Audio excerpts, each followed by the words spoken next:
A very good afternoon to everybody, and thanks for clicking on to today's live stream. We are going to be looking specifically at the month of February, which obviously we're 2 days in, but the Outlook was released on markvogenweather.com back on Friday, was it? Friday afternoon, or evening, should I say.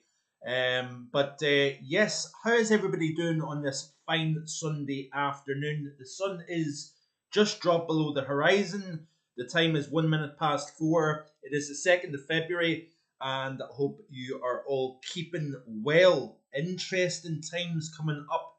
But before we look at the models and discuss the forecast, let's have a quick look and see how everybody is doing and where folks are tuning in from. Also, I'd be interested to find out is, what have you thought of winter so far? I actually think it's not been bad. We obviously had a milder December. We had a slightly colder than average January.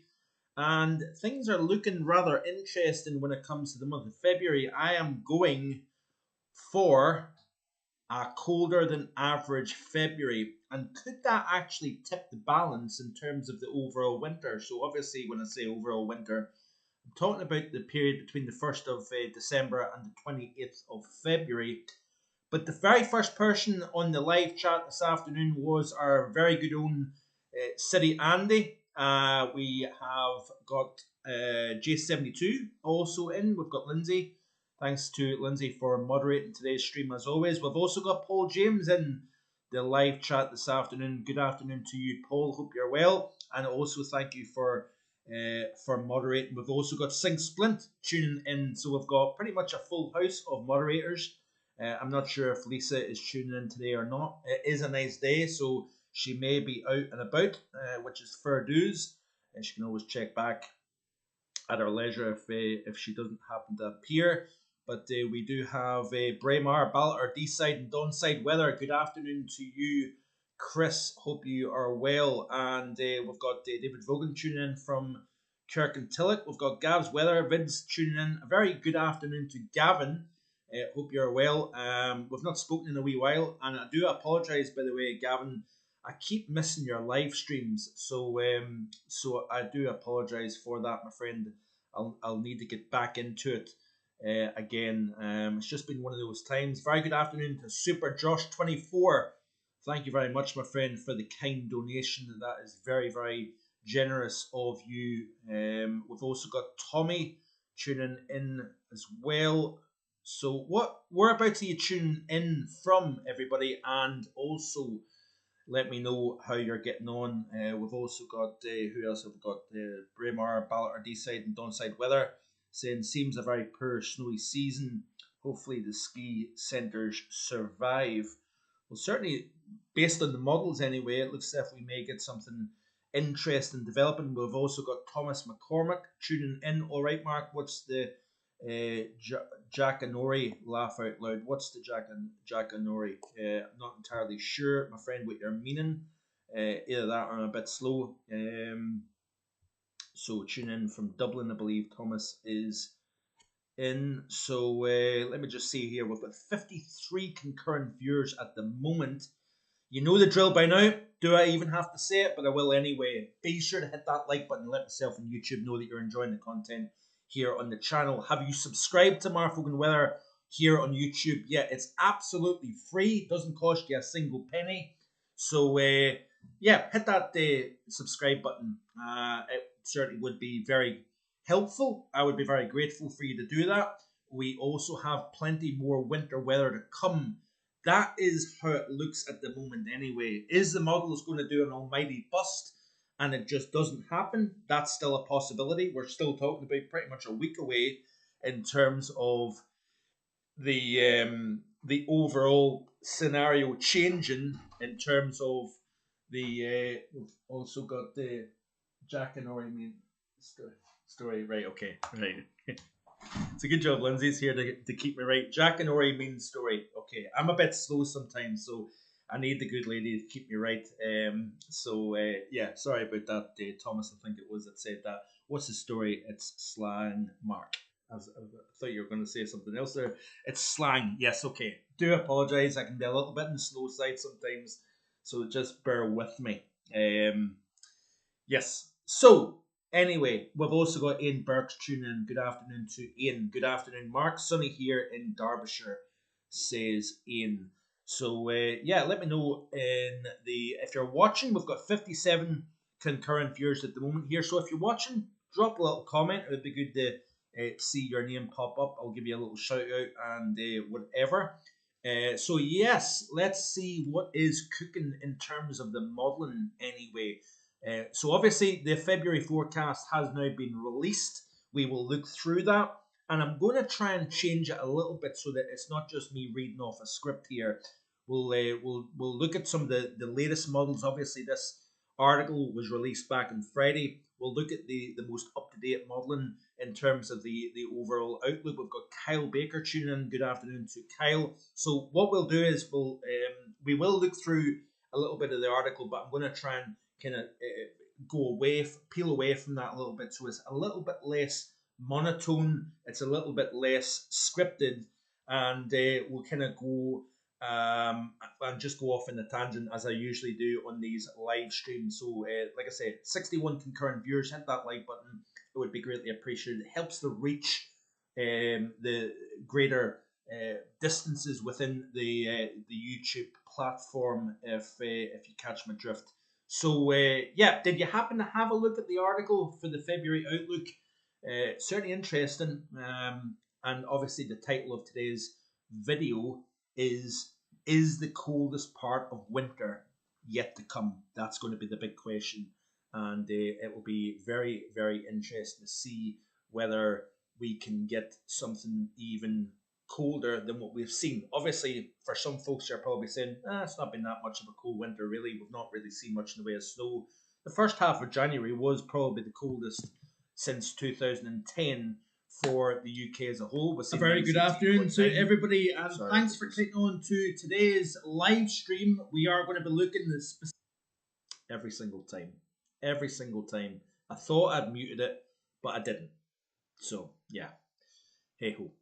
But anyway, let me see here. Let's crack on.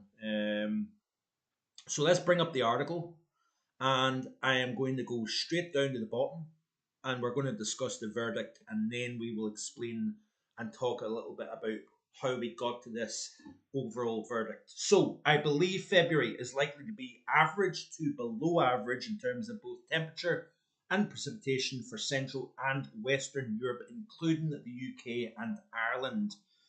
So, obviously, the month of January has been a bit of a mixed bag. We've seen Storm Eowyn. We've seen probably the coldest first 10 days to the month of January since 2010. It's been a mixed month, largely dominated by a negative Arctic oscillation, North Atlantic oscillation setup, with likely the coldest opening 10 days, as I've already said, since 2010 for both UK and Ireland. But generally, the UK and Ireland has been an island in a sea of mild. So that little cold pocket over the UK and Ireland, let's bring it up. Let's see what the temperature normally has looked like for the continent of Europe. Probably the coldest for the United States, lower 48 anyway, since at least 94, possibly 1988, which is pretty impressive stuff actually. Warmer than average across Alaska and much of Canada. And somebody asked me yesterday, and I hope I explained this properly, but they said, why was Canada warmer than average, but the lower 48 of the United States was colder than average? And that is a very, very valid question, actually. But it's because we've had a lot of high latitude blockage. Look at the amount of milder than average for the month of January across the northern half of Eurasia as a whole. We've got these pockets in the mid latitudes, colder than average. But the United States really is standout in terms of seeing coast to coast colder than average. You usually get maybe the west colder than average, the east warmer than average, or vice versa. But very rare in this day and age do you see colder than average almost right across the entire lower 48. The UK and Ireland as a whole, Southeast Asia actually slightly below average, which is interesting. Saudi Arabia colder than average, much of Africa warmer than average, Australia warmer than average. But if we look specifically at Europe, this is the first couple of days of February, and it's slightly warmer than average. If you notice here across Scotland, Western Scotland, Northern Ireland, and the Republic of Ireland. Slightly below average, actually, in a few spots. The borders, for example, southeastern England, warmer than average, or cold than average, should I say. But this is the month of January, and this potentially is the coldest January since 2021, which would be interesting because we know what happened if we cast our eyes back to 2021 February. We had a sudden stratospheric warming, and then we had a bit of a beast from the east. It's actually a slightly forgotten beast from the east, but we had cold easterly flow with snow quite persistent coming in from the east. We started to lay down that carpet of white, and then that high pressure built in. We've seen temperatures locally here -15, -17 at 10. We had a 23 below zero in Braemar. That was the UK's coldest temperature since the end of December 1995. It was the coldest for February, I believe, since 1955, I think it was, for the month of February. Look at Iceland below average as well. One of the few places on the planet that was colder than average during the year 2024, which is interesting. But this is the temperature anomalies. Much of Europe pretty much warmer than average. The UK, like I say, a small area of below average in a larger area of milder than average. Yeah, that is quite interesting to see. But the question mark is going to be, what is February going to bring? Now, Scandinavian blocking has been on the cards and on the modelling very consistently. We've also seen the solution of a major southern stratospheric warming. If that happens, that would lead to potentially colder towards the end of February and possibly into the first half of March. Is there a little bit of a 2018 showing up? Possibly. I don't know. That was obviously quite an extreme case, but nevertheless, there is possibilities of the coldest weather of the entire winter on the way this February, possibly into the early portions of March. Remember, our southern stratospheric warming, there's always a delay by about 2 weeks as well in terms of the response.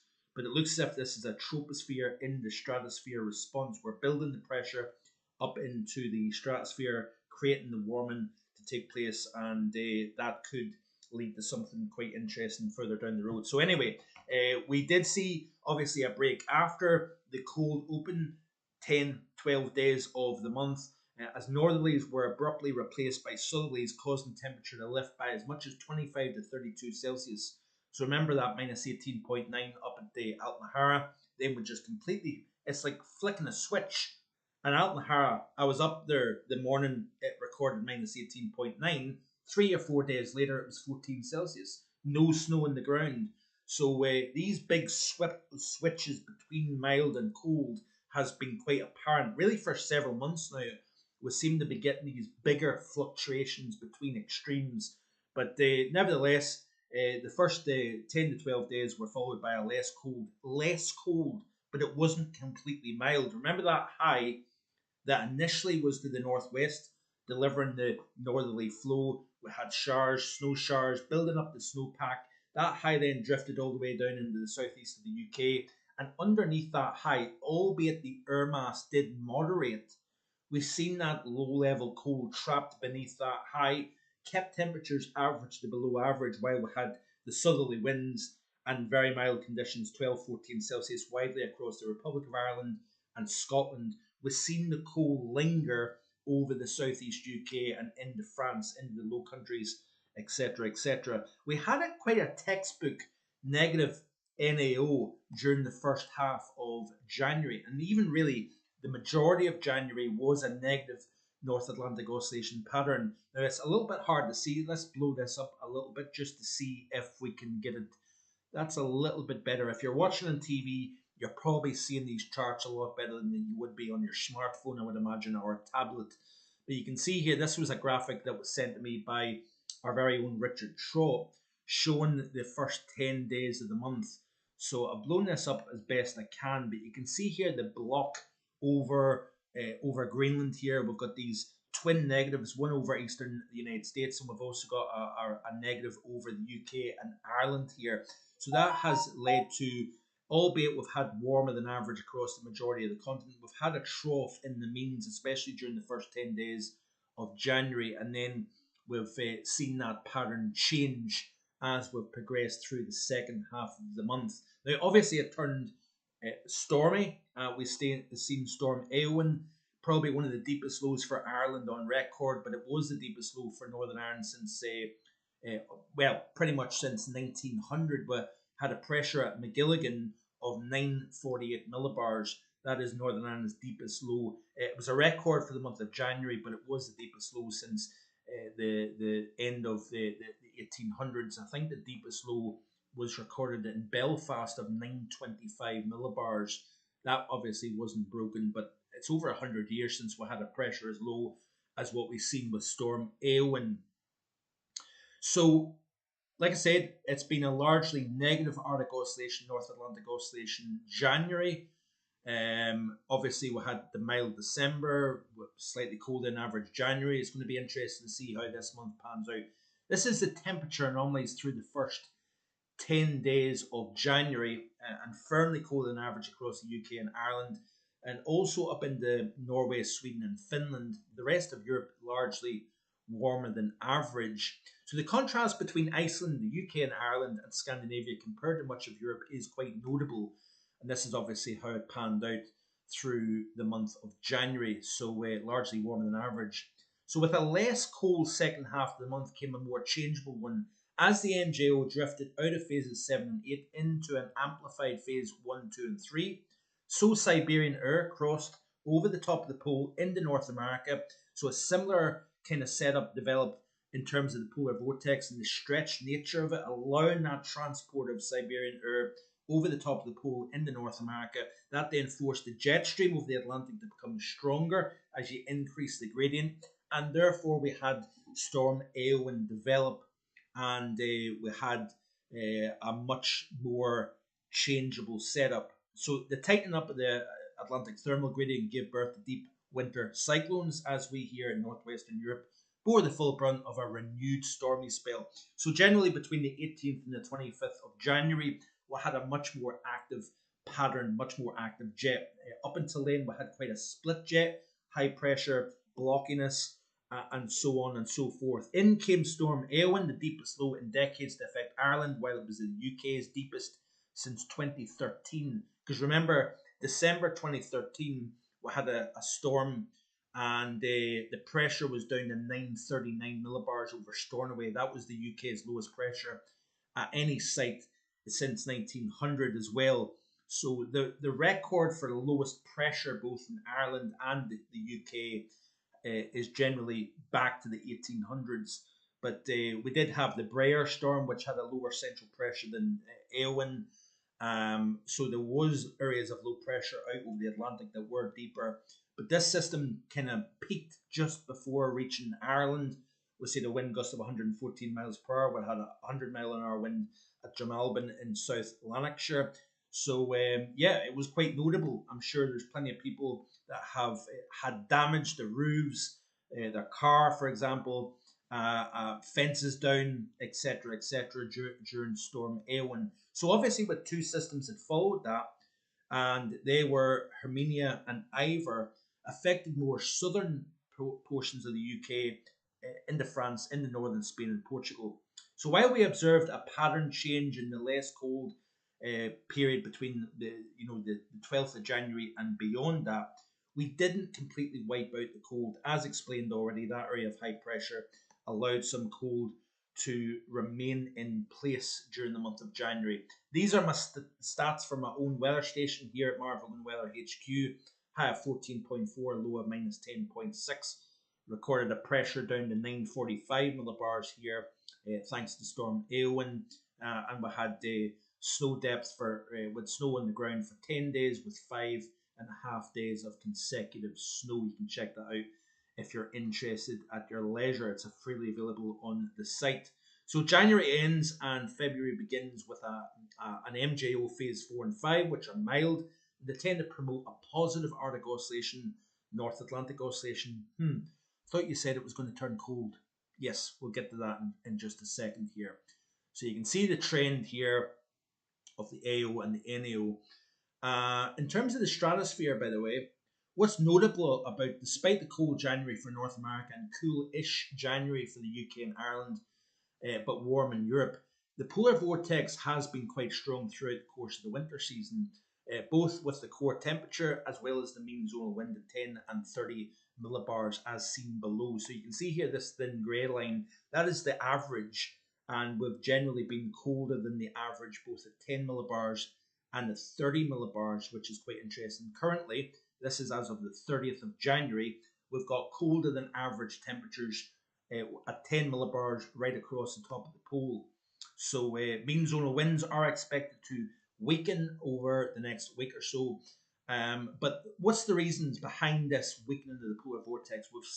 We've observed a strong yet stretched PV structure. So the polar vortex structure has been quite stretched, both within the stratosphere as well as the troposphere, favouring cold for North America, but also mild for Europe. We have an interesting final test coming up of winter. So with the AO and the NAO positive and a deep Atlantic trough and European ridge, we're pretty pronounced seeing a transfer of unusual warmth from the subtropics up into the high latitude region here when you've got this synoptic setup at 500 millibars. So essentially you've got this deep trough over the Atlantic extending into Greenland. You've got a lot of ridging over Europe. In between that, we're creating a channel of mild air that is going to then drive up into the Arctic region and force heights to rise, atmospheric pressure. And you can see this here, this double ridge structure here, one over Alaska and one over Svalbard here in the 500 millibar height field, two distinct positives in the upper pattern. So this is looking down over the North Pole. North America is here. Greenland, Iceland, UK, and Europe here. And you notice that we've got two very standout positive anomalies in the atmosphere. This is like atmospheric mountains that extend out of the troposphere, which is thin over the top of the pole. It's at its deepest over the equator. But when you've got these two very pronounced positives, these ridges act like mountains. If you visualize wind blowing around mountains, it's the same idea within the atmosphere when you build pressure, and by transporting this warmth out of the subtropics around the Azores all the way up between Iceland and the UK, there's a lot of mild air getting driven northwards. What that's doing is it's pumping these areas of high pressure, and what that does is it creates a friction up into the stratosphere. So when looking at 10 millibars, this is way up in the top of the stratosphere. Again, it's quite, if you don't understand what I'm talking about, I do apologize for that. But I'm trying to give you the reasons why I think a certain type of weather pattern is going to happen. But at 10 millibars, upper levels of the stratosphere, you can actually see the response to these two pressures, these peaks in the troposphere. You're essentially expanding the depth of the troposphere when you've got these two ridges of high pressure. What that's doing is it's actually affecting the atmospheric circulation within the stratosphere by pumping the high out of the troposphere into the stratosphere. And that's what essentially creates this stratospheric warming. And this is what eventually the modelling suggests. Look at this strong warming coming out of Eurasia over the top of the pole. You're splitting the polar vortex. This is what leads to things like the Beast from East in 2018. Even back in 2021, we're seeing tremendous cold, we're seeing snow, easterly winds. But this is all looking slightly down the road.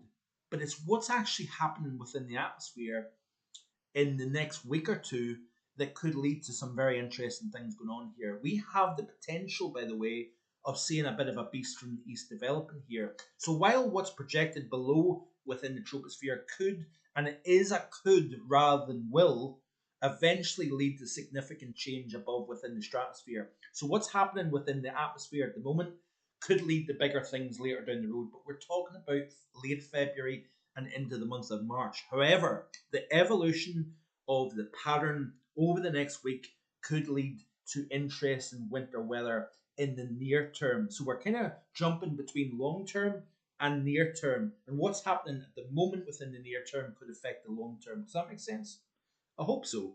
It makes sense in my head, but I don't know whether it is or not. But look at this here. So this is the upper height field according to the GFS ensemble, this has just been put onto the website, by the way, so this is just an hour old. Look at the strong pressure up over Scandinavia, lower pressure underneath. That is where you start to generate a return flow underneath out of the east. And you can see here, these are the 850 temperatures. And again, it's not the operational run, it is the GFS ensemble indicating a strong pressure at 1050 millibars over northwestern Russia and the cold easterly winds coming underneath that. But we've got this battle here. The UK remains in that battle zone between westerly winds and cold easterly winds, as has been highlighted here in the channel for some time. This is the period now, Tuesday the 11th, so this is a week on Tuesday. Long way out, I get that. But the overall trend has been the same. This is the latest run of the GFS ensemble, suggests a cooling trend through the upcoming 16 days as heights rise to the north. And you can see that here. This is the day 1 through 5. So high pressure largely over the UK. Nothing particularly cold at the moment. This is the day 6 through 10. So look at the heights now starting to build up into Scandinavia.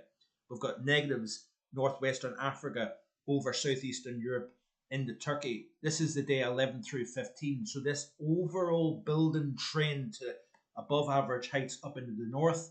Easterly winds, again, depends on the overall synoptics underneath that high. Do we see that continued uninterrupted flow all the way to the UK and Ireland, or does it get disrupted on its way to the UK? That could change the overall outcome in terms of how cold it may feel. But this is the upcoming 5 days of the GFS ensemble. This was released on the 31st of January. We'll look at the latest run in just a second here. This is the 6 to 10 day, colder than average. This is the 11 to 15, colder than average. And if the above does indeed develop, the question becomes what follows into the mid to second half of February. So this is the question mark. Turn colder later next week, but does it last? That's going to be the thing. Could this setup continue, or do we see a shift perhaps towards the Scandi high back and towards Greenland? And what happens with that as well? Modelling suggests this could be the case. So you notice here towards the GFS ensemble, this is the upper height anomalies at 500 millibars, and you can see here that we've got a strong region over Europe, extend up into Scandinavia, but then across to Greenland and Iceland. That is a negative NAO signal, by the way, forcing the jet underneath to cut further south, and we could have a cold outcome due to that. This is how the ECMWF ensemble, again, not one model run, but all the models joined together. This is the overall solution Wednesday the 12th of February. Strong Scandi block extending westwards towards Greenland and Iceland here. So the blocking is definitely increasing. Look at the Arctic oscillation. This is the GFS ensemble. The trend is that we're going deeply negative in terms of the Arctic oscillation. So my hunch is the potential for a trend to hold cold and an easterly between the 7th and 8th through the 20th and 25th of February. So the CFSV2 for the month of February shows blocking over Scandinavia, and while the temperature anomaly is warmer than average, I believe we are leaning colder than average for much of Central and Southern Europe, with the extension back to the UK and Ireland with a mean flow out of the east. So there's the month of February as a whole. Strong block Scandinavia up into the Arctic region. This could be quite a cold February overall. How cold? That remains to be seen. But this is the CFSV2 for the month of February here. Strong block up into Scandinavia. We've got lower heights further south here. This is the GFS extended temperatures over the next 30 days. The UK cold than average. You notice here still much of Europe is warmer than average. The ECMWF averaged to slightly below for the next 30 days. Takes out to Saturday the 1st of March here. So there's a possibility of less cold perhaps between the 20th and 20th, but I'm not quite sure how anchored this Scandi high becomes and the type of synoptic setup underneath, which could disrupt the flow underneath.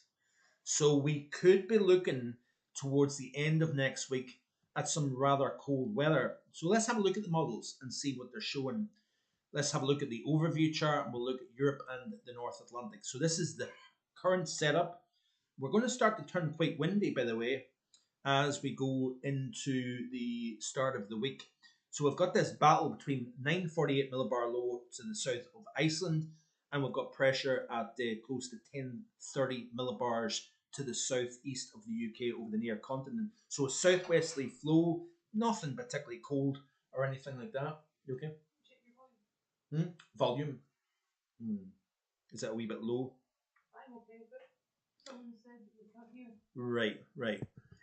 Let me know in the live chat if anybody else is having issues with the volume. I said to check their own volume. Maybe. Right. That's what it is. I think that the actual laptop volume's up as high as it can go. Let me just see here for a sec.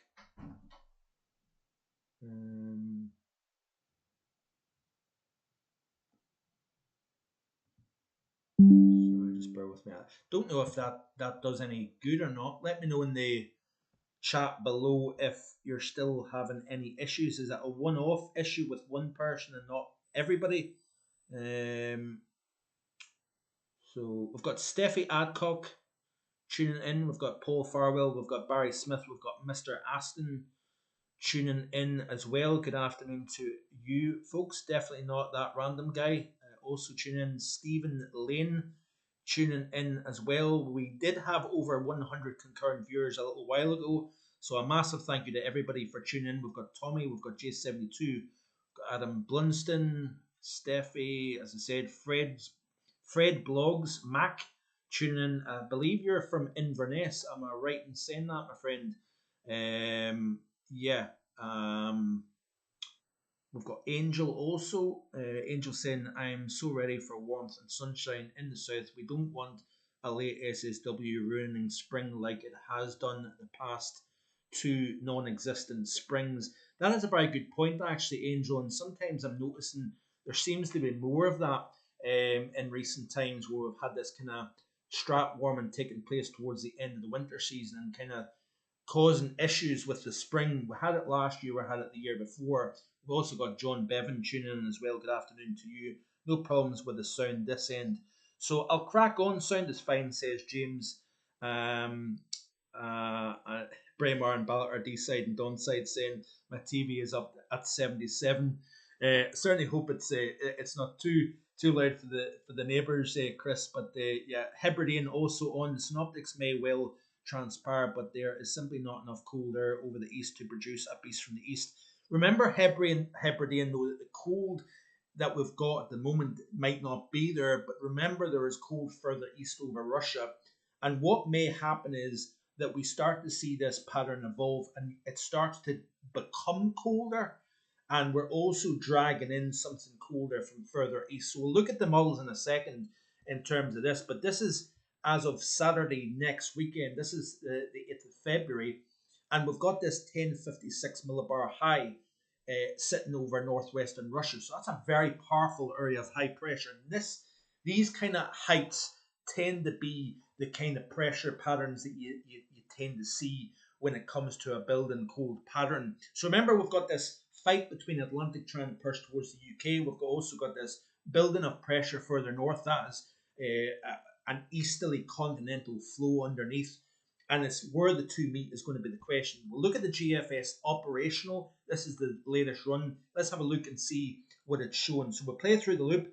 You can see here that we've got this high pressure building in just to the southwest of the UK and Ireland. Cold maritime flow over the top of that. We could have a mixture of rain, sleet and snow as the colder air gets transported in from the west here. Continue to play through. There's the pressure starting to build over the UK at 1046 millibars. So that's a pretty strong area of high pressure.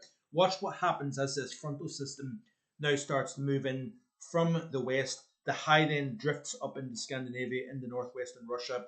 And if we look at the 850s, you can see here that we've got, by the time we reach Friday of the 7th, there's the cold now starting to build.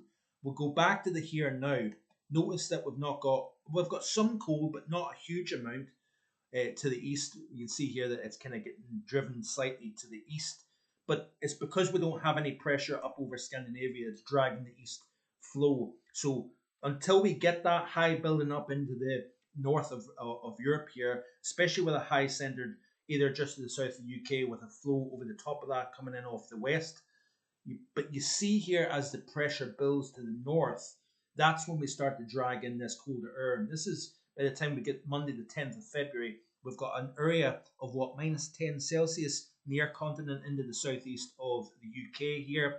Let's have a look at the GFS ensemble, because this is important. Instead of having cherry picking model runs, and that happens in social media, and it can be quite frustrating. People see a cold model run if it fits their agenda, and then go, oh, I'm going to post this and say this is what's going to happen. And I get people saying, have you checked out this individual model run or for this particular day? And I don't tend to get bogged down with individual model runs, because one says one thing, another says another thing. It starts to get confusing. But look at this here. It's not going to turn cold instantly. It's going to take time. But we do have colder air now starting to develop. You can see that here over Scandinavia and the far east of Europe. Nothing particularly cold over the UK and Ireland, over western areas of Europe. Deep area of low pressure into the 940s and millibars over Scandinavia, Iceland. And that is the transport of that mild air that I've been talking about. But this is, like I say, the ensemble. You've got some cold polar maritime air coming in from the Atlantic. We've got this cold over eastern areas of Europe. But as the pressure starts to build up towards the north, that's when that cold air starts to gain a little bit of momentum and starts to get transported westwards over central and western Europe here. And eventually, it's just getting into the UK. If you notice here, you've got this battle here, 990 millibar low to the south of Greenland. We've got a 1050 plus millibar high over eastern and northeastern Europe here. So you've got this battle, so to speak, in the overall flow. But that's the GFS ensemble. You can see the overall trend. Let's look at the ECM ensemble here. So this is, again, the run of all the members. You can see the pressure building to the north, cold flow underneath, moving towards the UK and Ireland here. And this is certainly a very interesting time in terms of wintry conditions. Now, I said about the Arctic oscillation going negative. This is according to the ECM ensemble, showing the negative trend of the Arctic oscillation. What is the Arctic oscillation? It's a measure of pressure within the Arctic itself.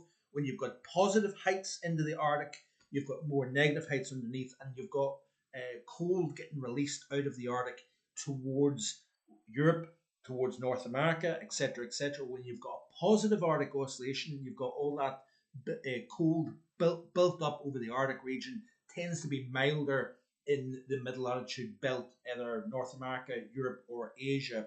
So you've got this trend into negative territory of the Arctic oscillation. So that means we're seeing colder air getting driven south with higher than average pressure up into the Arctic region itself. So this is the ensemble for the Arctic oscillation going below that line, which is neutral. When you've got it above it, it's positive. When you've got it below it, it's negative. This is the North Atlantic oscillation of the ECM ensemble, and we're seeing it going into the tank. So what I think is going to happen is we're going to see the pressure build up in Scandinavia, and then it's going to retrograde back towards Greenland eventually. That is my overall thinking. I do think we've got a pretty good chance of seeing a cold February. And what will be interesting is the slightly cold January, colder than average February. Does that mean that winter overall is slightly colder than average, when it's all averaged out? That's going to be the question. So there's 116 concurrent viewers. Before you leave today's stream, 119 now. Please hit that like button, and if you haven't already done so, hit that subscribe button. I know this is quite technical, but we're going to be looking at this step by step through the course of the upcoming week in terms of the how this pattern is evolving. But it looks interesting in terms of snow. I did see some of the modelling indicating that we had easterly flow and snow coming in off the North Sea. So let's have a quick look at that actually. Let's have a look at the ECM WF. So this is the operation, or the deterministic, should I say, Look at this here. There's that cold lobe of air, 150 millibars or 5,000 feet above our heads, drifting underneath that high into the UK and Ireland.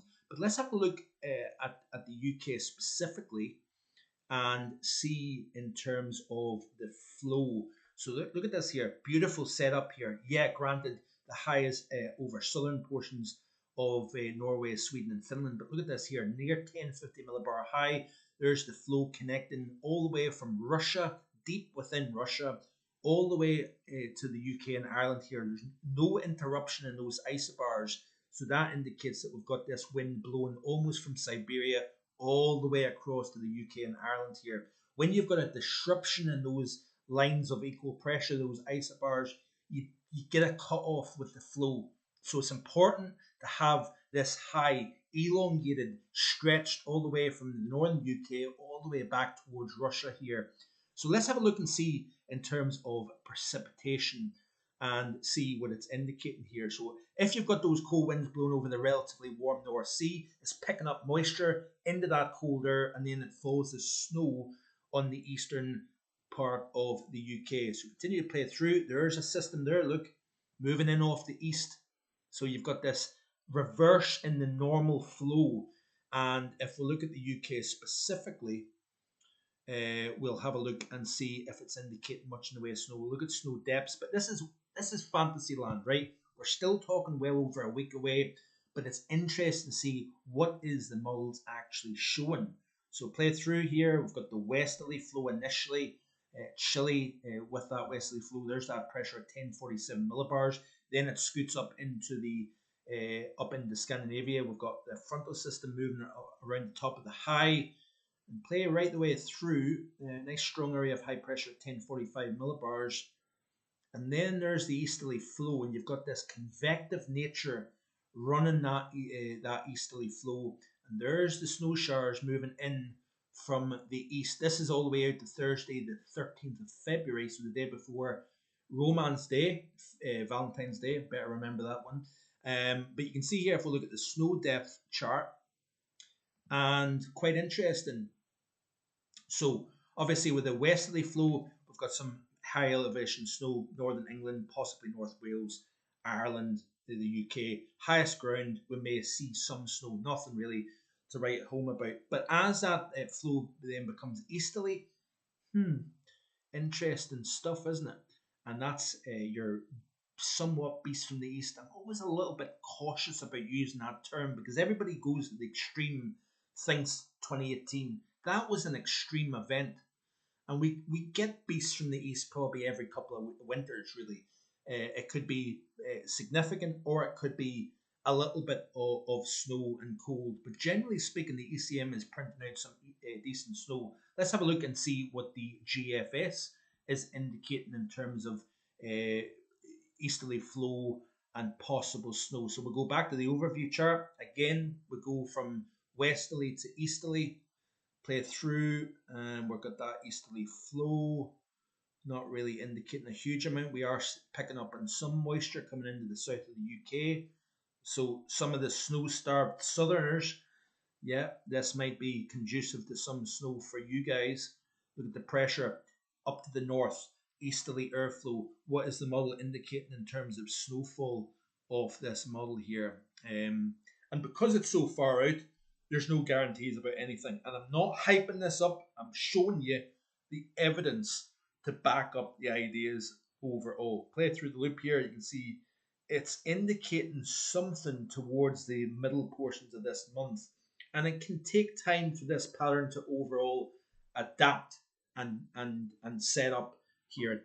It's not like flicking the switch and all of a sudden we're in the cold and we're got a beastly from the east coming in. We've got a massive donation here from Braemar, Ballard Deeside and Donside Weather. A massive thank you to you, my friend, for the very kind donation. That is very, very generous indeed, and it's very appreciated as well.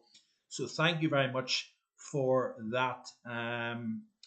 So it's obviously quite difficult to follow the chat as well as get into it. So do you get my drift? Does it make sense?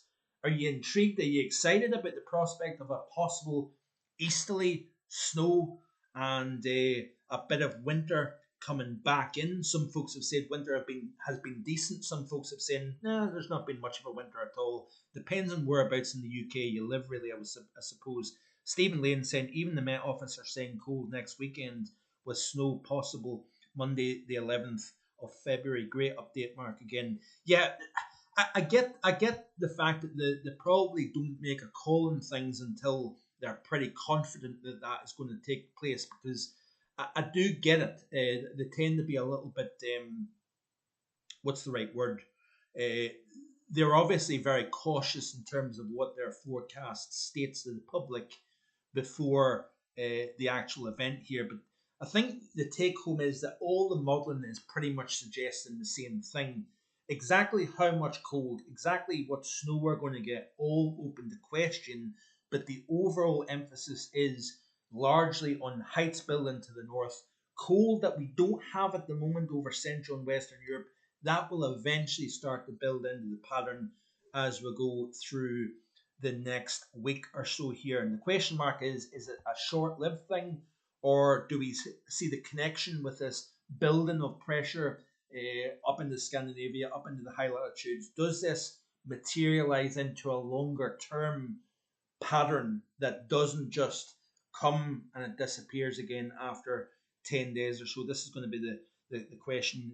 We've got Euist Lewis also tune in. Good afternoon to you. Punxsutawney Phil agrees with this assessment, I believe, in the large rodent.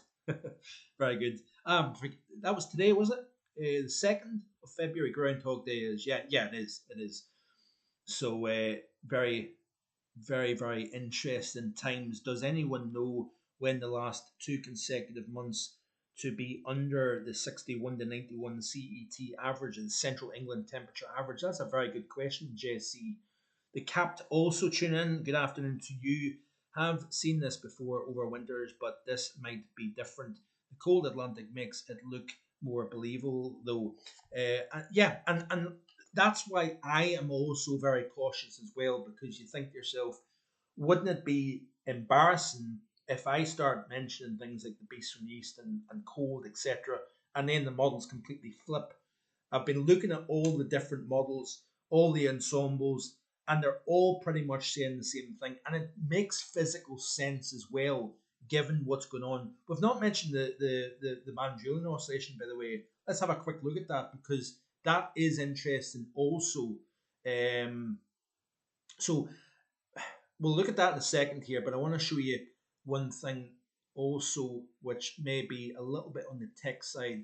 But this is the North Atlantic oscillation trending negative. So that's higher pressure up towards Greenland, etc.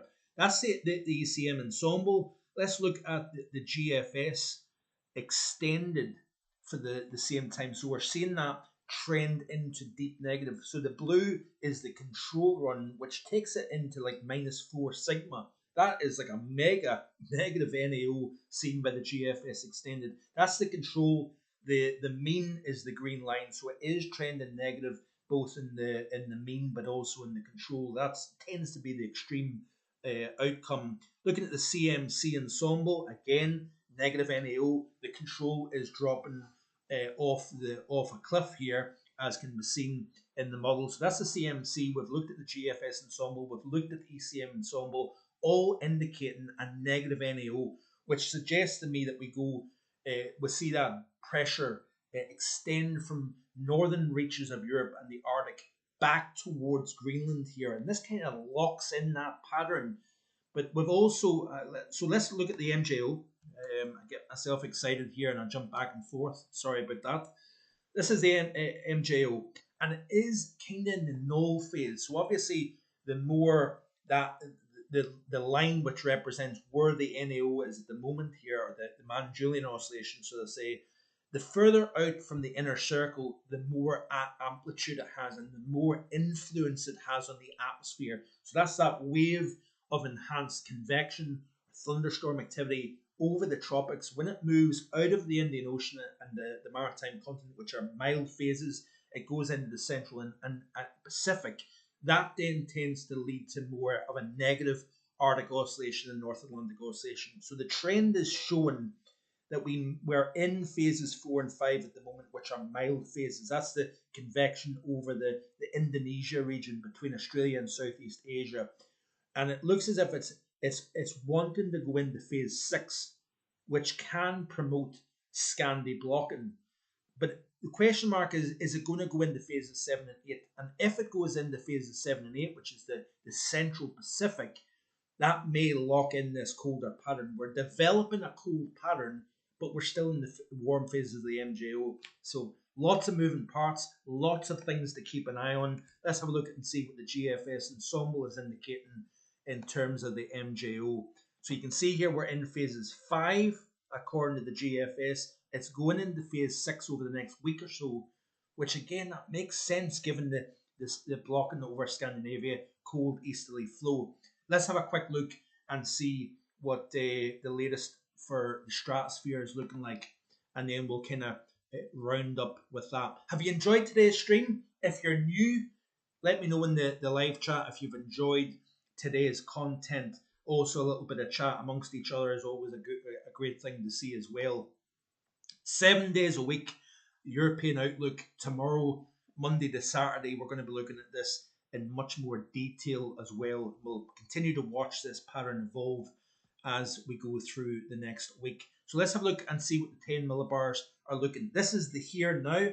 Nice strong polar vortex, almost central to the Arctic as well here. It's just slightly displaced off the pole towards the European side. This is how it ends towards the middle of the month. So again, continuing to show that strong warming and then a renewed warming. Wow, this is the first time I've seen this. Look at this here. This even stronger burst of warming showing up. So we'll play through the animation. You can see the warming showing up. Again, this is the influence of that high latitude blocking, poking mountains of atmosphere in from troposphere into the stratosphere. It creates that frictional drag. Remember, there's a circulation and the cold donut in between. When you've got that pressure building within the troposphere and the stratosphere, it's creating that, it's disrupting the flow within and around the polar vortex here. So there's that warming showing up, strong warming at that. There's a bit of a split in some of the models, a piece going into North America, another piece going into Central Asia. So there's burst number 1 of warming, that heat caused by that expansion of the troposphere. You can see here, and then we get into another strong warming at the very end of the loop. Let's have a look at the anomaly here and show what it's indicating here. Wow. Do we have a major sudden stratospheric warming coming up? I do not know, but it certainly is interesting stuff going on at the moment. Now is the time to subscribe to Marfogan Weather here on YouTube.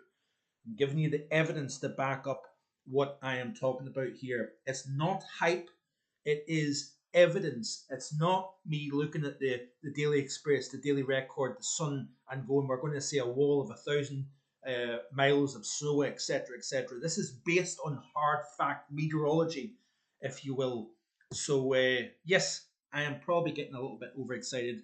Sorry about that. I will calm down. Let's round things up. We've been talking for nearly 1 hour, and I want to say a massive thank you to everybody for this massive stream. And thank you to the folks that have donated. That is very kind as well. So who have we still got? We've got Lewis, we've got Adam, we've got Paul, we've got Lee B, we've got Mohammed Bo, I think that is probably the wrong pronunciation. I do apologise, my friend. Lots of waves in their little comment. Hebridean, we've got Paul, Gerling, we've got Weather Elliot also tuning in. Says, I think worst of cold will be mid to late February. Yep, that is possible. I think it's going to take time for this evolution to take place. So going to be very interesting to watch over the next week, couple of weeks or so. Massive thank you to the moderators, by the way, Paul James, Sing Splint, and to Lindsay for their support as always. And before you leave the live chat, be sure to hit that like button. It really is important that you do so, because it just helps spread the reach of this channel through the YouTube platform. John, Bevan, Mr. Aston, James, we've got the very good Braemar, Ballard, Deeside, and Donside Weather, Hebridean. We've got Tommy, we've got Sing Splint, we've got Stephen Lane, definitely not that random guy, JS72, Barry Smith, so Steffi Adcock, City Andy. It's great to see everybody on today's stream. Sometimes I don't want to end it because it really is great fun. I thoroughly enjoy it. In fact, it's actually a year this month that the live streams have been going. Pretty amazing actually to think that it's been going that long. So I want to round it up there within just shy of an hour. Have you enjoyed today's stream and the content? Are you looking forward to some potential cold and snow? Or are you slightly dreading it? The good thing is that the days are gradually getting longer, and we obviously know that we're very slowly starting to lean towards spring. I've got this gut feeling that we're probably going to feel like we're taking 3 steps back, given what the weather is likely to do. But looks as if we're going to have higher pressure building in. At least it's going to be largely dry. It's not going to be particularly cold over the next 5 days or so, which is good news if you don't like the cold. But I think I get the feeling anyway, once this easterly develops, it may be here for a little while. We may get some fluctuations back and forward. I don't know. But it just happens to turn out that I've lost the stream here, so I do apologise for that. So anyway, I will round up. A massive thank you to everybody. Enjoy the rest of your Sunday. And I will be back, all being well, 4 p.m, same time next week. So stay tuned for the European Outlook back again tomorrow evening and through the course of this week. Enjoy the rest of your day. Bye-bye.